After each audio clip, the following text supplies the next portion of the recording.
Bonjour à tous et bienvenue au Salon des Solidarités pour donc une nouvelle émission consacrée au partenariat entre les associations et les entreprises.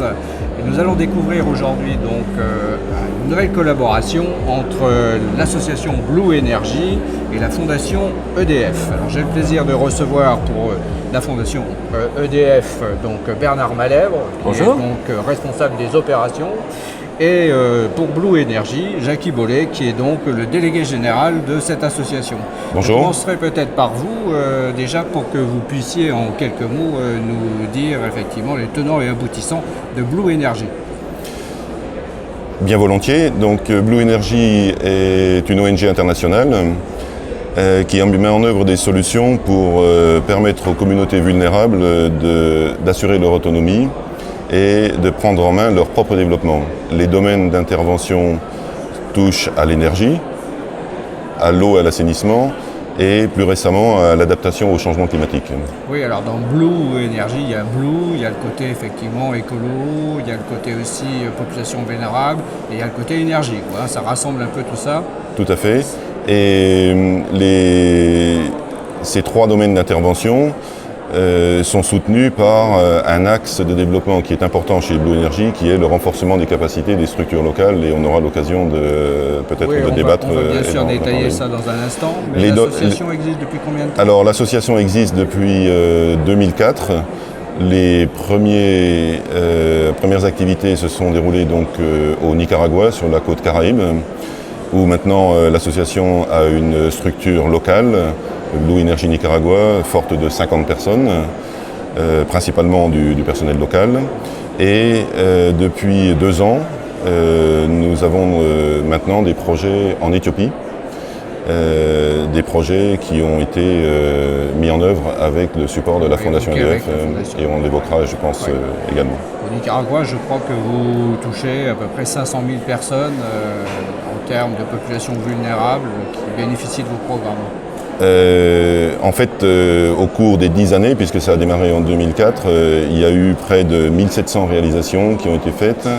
Et en termes de population qui a été touchée, on est plus dans l'ordre de grandeur de 50 000 personnes. La population n'est pas si nombreuse sur la côte Caraïbe, donc on est plutôt dans l'ordre de 50 000 personnes qui ont été touchées par les différents programmes. D'accord.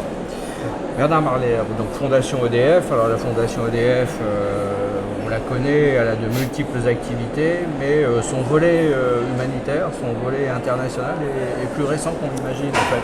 Oui, tout à fait, vous avez raison. La Fondation EDF existe depuis une trentaine d'années maintenant. La dimension humanitaire internationale a été voulue par le président d'EDF en 2003. Donc nous avons à peine plus de 3 années d'existence. Et ce sont des modalités un peu différentes de ce que nous faisons habituellement dans une fondation, à savoir encourager par un don financier. Notre particularité, c'est que nous avons du mécénat de compétences. Des salariés du groupe EDF, direction métier, filiale, participent à nos projets sur le terrain dont nous allons parler tout à l'heure. Tout à fait. Alors justement, approfondissons peut-être déjà un peu cet aspect-là. Donc les salariés sont donc amenés à partir sur le terrain au profit d'associations, au bénéfice de projets. Mais en même temps, ces salariés, ils peuvent être aussi, je pense, dynamiques et moteurs aussi pour apporter des projets, pour faire connaître des associations. Ah, tout à fait. Alors il y a un canal unique, je profite de cette audience pour le dire, par le site de la Fondation EDF, on peut déposer un dossier en ligne. Ces projets restent des projets des associations qui nous sollicitent. Parfois d'ailleurs, vous le dites justement, des salariés de l'entreprise sont membres de ces associations, sont adhérents de ces associations. Et nous avons une phase d'instruction de ces projets. Nous allons sur place, nous travaillons avec l'association pour voir quel est le périmètre de notre intervention. Et à partir de ce moment, il y a une décision et nos volontaires, nos salariés volontaires vont sur le terrain pour concevoir, réaliser, assurer la formation des populations. D'accord. Jackie Bollet, comment ça s'est fait donc cette rencontre entre la Fondation et votre association? Alors c'est un point assez intéressant parce que c'est par relation. Un membre adhérent de Blue Energy a eu information de projets que la Fondation EDF voulait développer en Éthiopie, et que cette fondation était en recherche d'un partenaire. Et donc nous avons été mis en relation par le biais de cet adhérent de l'association Blue Energy.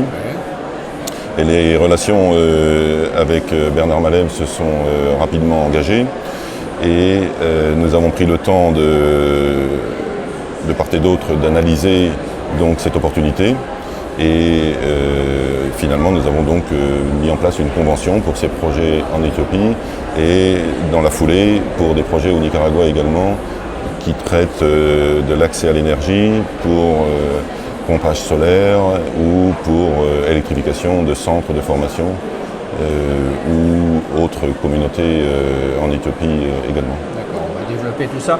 Bernard, qu'est-ce qui vous intéressait dans Blue Energy en fait?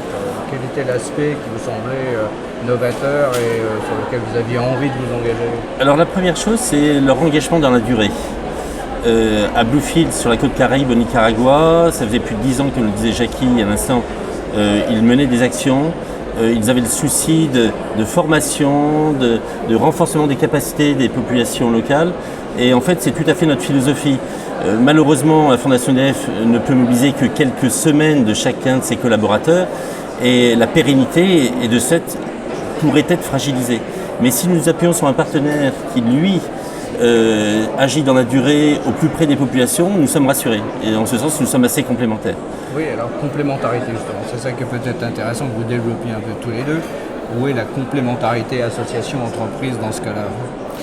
Un des axes de complémentarité, c'est la dimension novatrice des projets.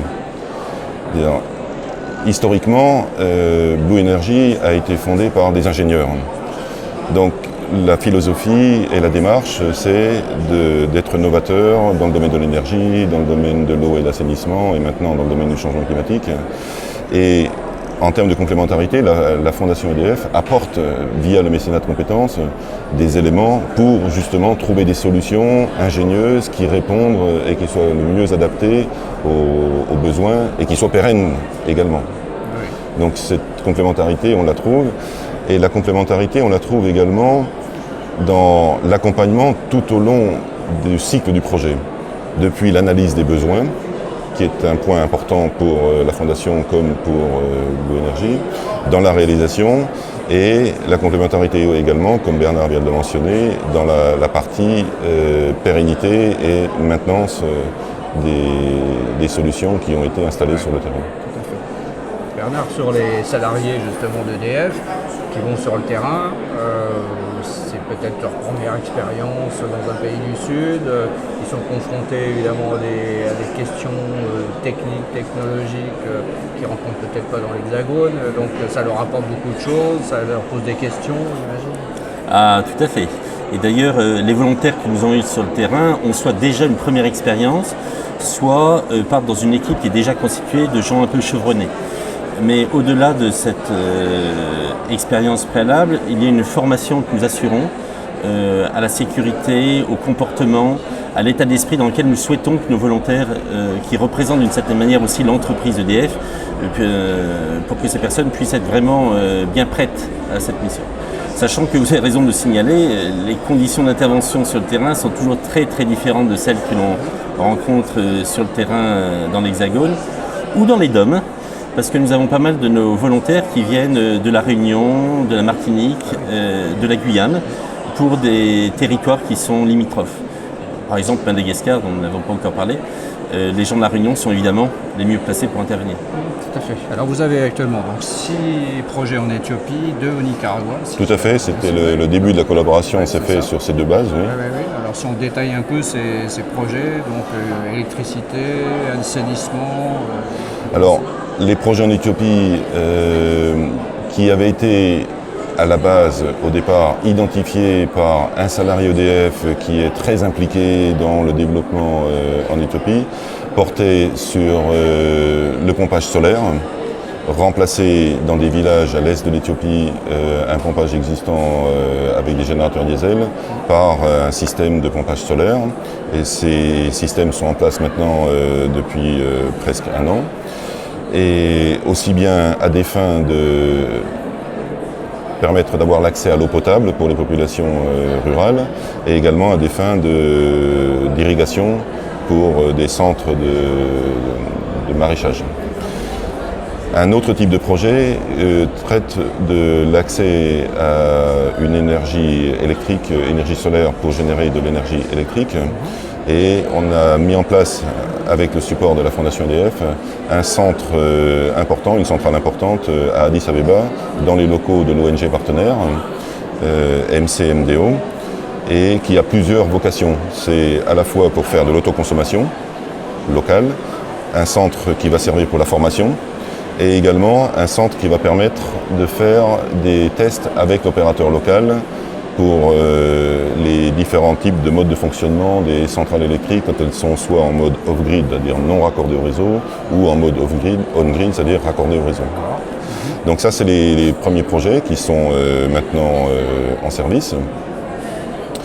Et les différentes analyses des besoins avec le partenaire local ont conduit à identifier d'autres projets dans d'autres régions, dans la région nord, la région du Tigré en Éthiopie, pour des projets d'irrigation également, pompage solaire pour l'irrigation et l'accès à l'eau potable dans des villages. Et un projet assez spécifique qui a été demandé et initialisé par notre partenaire local. Et là, je fais une petite parenthèse, il est important que l'analyse des besoins se fasse par les structures locales. Et c'est le point qui nous rapproche aussi avec la Fondation, c'est cette analyse et ce contact avec les populations, les communautés locales pour identifier les besoins. Et notre partenaire local en Éthiopie travaille aujourd'hui dans des camps de réfugiés à l'ouest de l'Éthiopie, dans la région de Gambela. Et ils aident sous différentes manières une partie des camps de réfugiés sud-soudanais. Et ils nous ont identifié un projet d'électrification d'une partie du camp pour avoir des conditions de vie plus nominales pour les camps de réfugiés. Des camps qui sont des véritables villes avec des centaines de milliers de réfugiés. Tout à fait. Et ces villes, si elles ne sont pas accompagnées et animées par des ONG et par les organisations internationales, ne sont pas à la hauteur d'une vie digne. Absolument. Et le fait d'avoir l'énergie va rendre la vie un petit peu plus digne pour toutes ces populations. Bernard, peut-être en conclusion, donc vous êtes parti là sur un partenariat sur la durée. D'abord, on s'appuie sur le succès de nos premiers projets, mais au-delà de la bonne réalisation de ces projets, il y a surtout des relations d'amitié, de confiance qui sont créées et qui sont, à mon avis, de nature à faire que notre partenariat, même si c'est au cas par cas, projet par projet, durera encore de nombreuses années, j'en suis sûr. Eh bien, merci de l'avoir fait partager à tous nos auditeurs. Merci et puis bon salon.